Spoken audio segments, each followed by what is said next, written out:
All right, guys, let's go over a budget together. I've been getting this a lot. Forgive the noise for a second. I'm going to set up my table. I get asked questions a lot about setting up budgets and how I set up my budgets. And I thought it'd just be easier to go through it with you guys as a whole. So, let's break this down. This is a monthly, if we look over here, this is a monthly budget that I'm going to go through. And so we'll see that the take home, I don't have it labeled, but I'm telling you now, this $2,833, that would be your take home money. That is just straight up your taxes coming out, taxes, Social Security. This is not any contribution to employee match 401ks or any retirement funds, and this does not include any deduction for your health insurance. So it's based on an annual income, annual gross income, we'll talk about that in a second, of $40,000, which is $19 an hour. And if you ever want to figure out what your projected annual salary is, as long as you're working 40 hours a week every week of the year, which is how most of these institutions do their filing, it's 2,080 hours, and I can show you that. So you're working 40 hours a week times 52 weeks in a year. And I have it in dollars. I should take it out of dollars for you guys. As long as you're working 40 hours, 52 weeks a year, that's your number. So what I did here is I took cell A8, which is the $40,000, and I divide that by the number of hours you work. And that gets you your $19 an hour. So if you make $19 an hour, you make $40,000 a year. If you make $40,000 a year, I'm doing an average that you will be taxed at 15%. So 100 or 1 minus 15 is 85. So what you would actually get is 85% of your money, and 15% of your money would go towards taxes and Social Security. With that being said, I told you this does not include 401k match, and this does not include health insurance. So I put health insurance in here because everyone's health insurance is a little different. Depends if you're single, if you have a dependent. I digress. But $34,000 is your take home. That means you would get, on average, some weeks, some months may be different depending if you're salaried or hourly, you will take home $2,833 a month. So that's what we're going to base this monthly budget on. Your budget may look different than mine. I broke it up into 6 categories: self, house, car, emergency, retirement, and travel. Sometimes you'll see people use a schematic that they label 50-30-20, which is needs, wants, and savings. I've used that. I like that, but this is just how I run my budget. So let's get into it. First things first.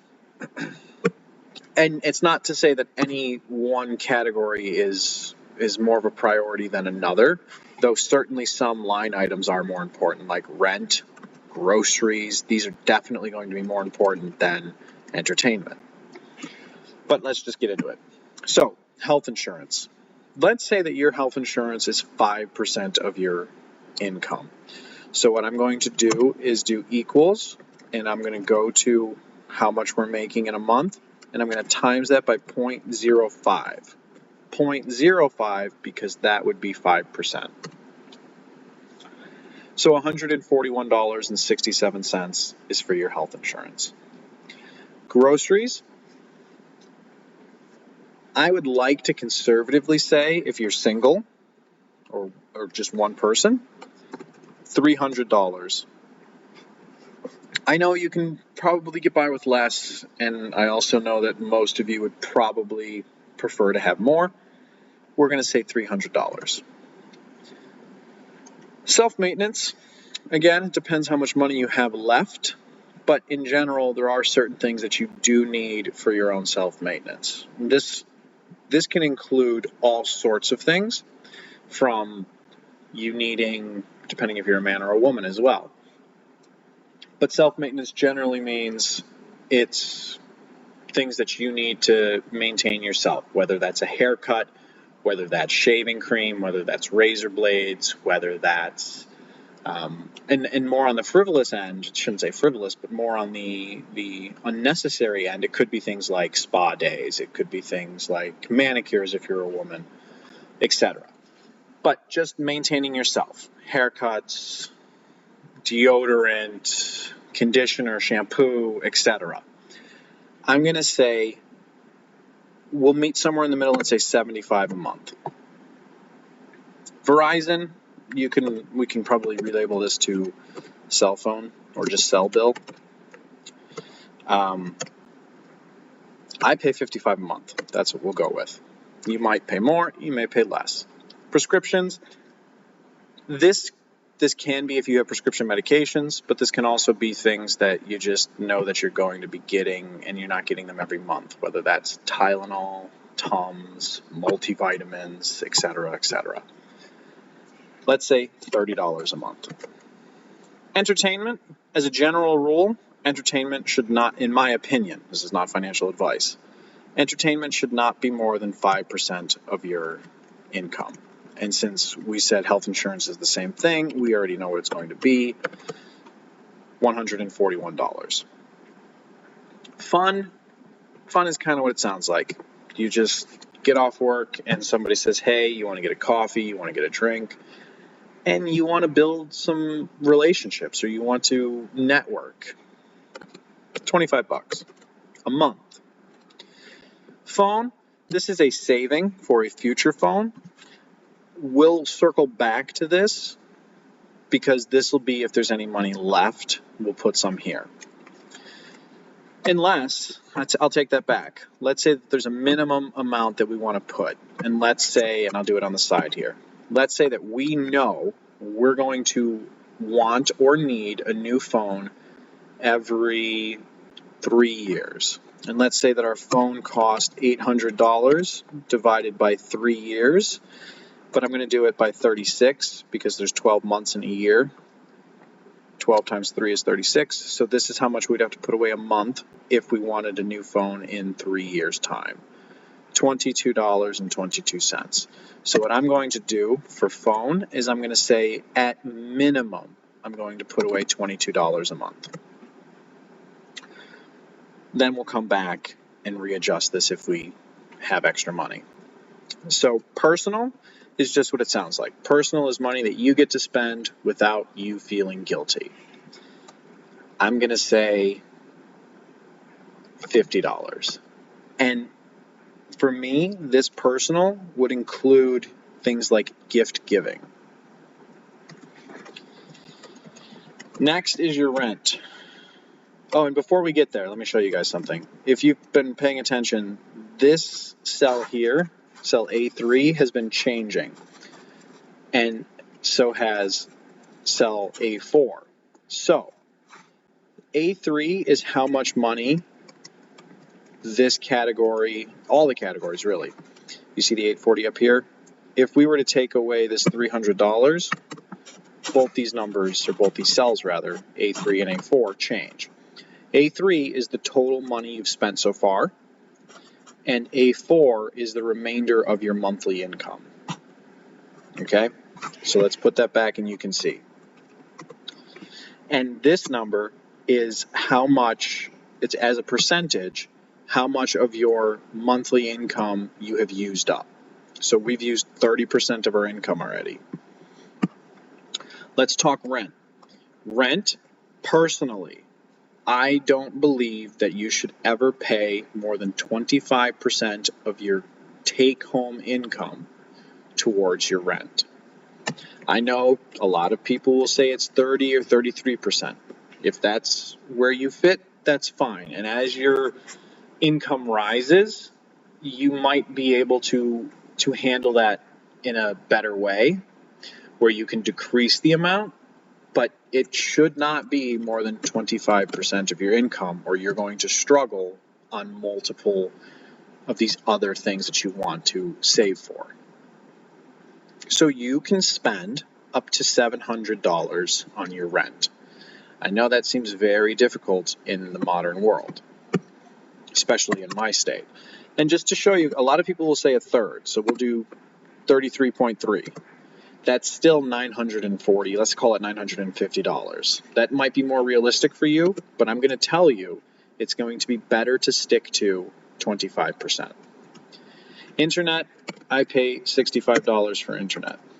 Nicor, which is gas for me, it's depending on the month, it's about $35. I'm going to say, you know what, it's more for me. I have a bigger space, but basing it on the cost of your rent, we're going to say it's $30 a month. For ComEd, we'll say the same thing. ComEd is electric.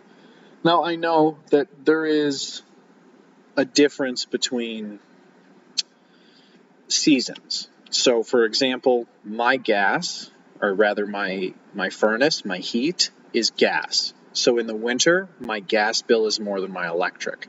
However, my air conditioning is electric. So in the summer, my electric bill is more. But we're going to say that they average out to about $30 a month.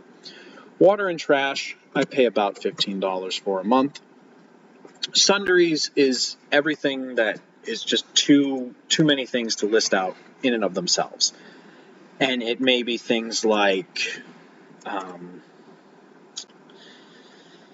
sundries is hard to explain. It might be things like paper towels, light bulbs, furnace filters, things of the nature like that.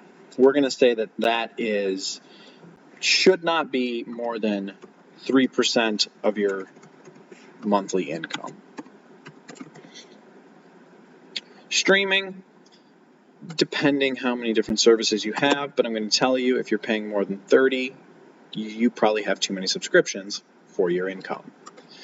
Miscellaneous, this is things that you're saving for future issues with your home, whether it's you need to call a plumber, you need to call an electrician, repairs in your home. And again, at a minimum, you should be putting 2%. I would prefer you put closer to 5%, but I understand with the income that we have here, we're going to say it's 2.5%. Home, this is going to be your saving for a home, so a down payment on a home. We will, much like with phone, circle back to that after we've taken care of what we need to. Car insurance.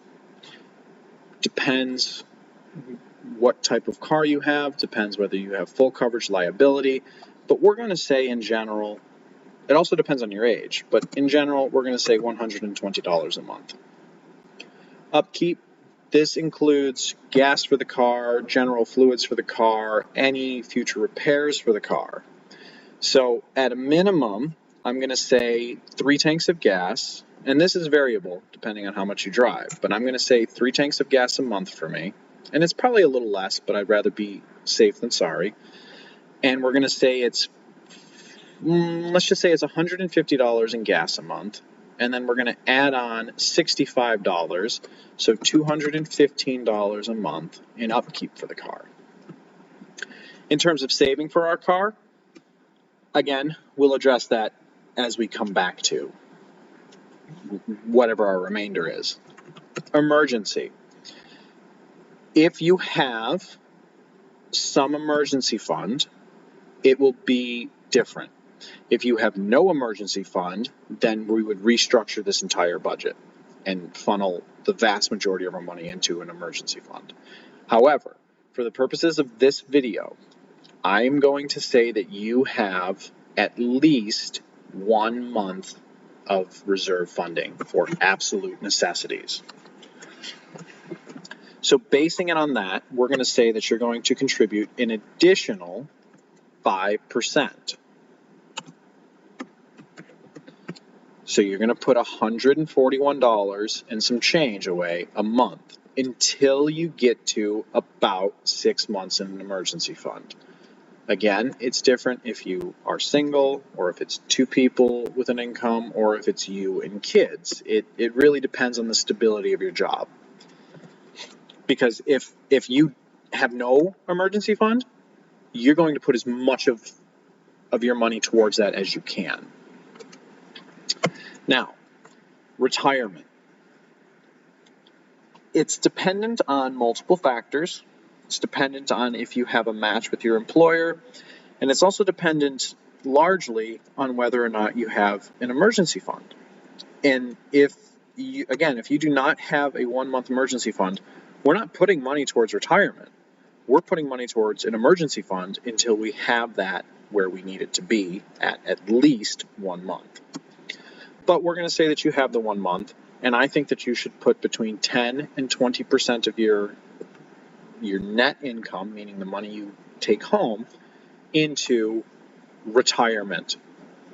So the fact that we have 5% of it allocated towards emergency means we can only put another 5% towards our retirement, which is good. Honestly, it should be higher, but most people are not doing this. So if you can do even this much, you will be better off for it. And that leaves us $341. Again, this cell here, A4, this is our remainder. So what haven't we put money towards? We haven't put money towards travel, we haven't put money towards home, and we haven't put money towards saving for a car. We did put some money towards a phone. So let's put some money towards a car. Let's say that we know we're going to need a new car within 3 to 5 years. And let's say that at minimum we need $5,000 for the car. So we would do $5,000 divided by 36 months, and that means that we would need to put away $138 a month. And again, that's the minimum. So what we're going to do is we're going to say, just for simplicity's sake, $140 a month is going towards the car. Then we can take a look at home, and we can say, well, do we want to just put the rest of our money towards home and future payment of a home? Do we want to put more towards retirement? What do we want to do? That's really going to be up to you. What I would do here is I would probably put 100 towards the home. I would up my phone to 30%, and I would put the rest in travel. And guys, that's what, and actually if you look, we're $1 over, so we're just going to say that this is 90, and we're going to leave it at that. Guys, this is what $40,000 a year can get you. Of course, you can tweak it around. Like I said, if your rent is more, which it likely is, if your rent is $1,000, well, all of a sudden you're $300 in the hole. So right away, we're going to have to cut things. Let's cut travel, let's cut home, and we're still in the hole, $100. It looks like maybe we don't get to put as much towards phone, or we don't get to have personal money. And even then we're a little short. And then in that case, you're going to end up cutting from your retirement. So it really depends in general.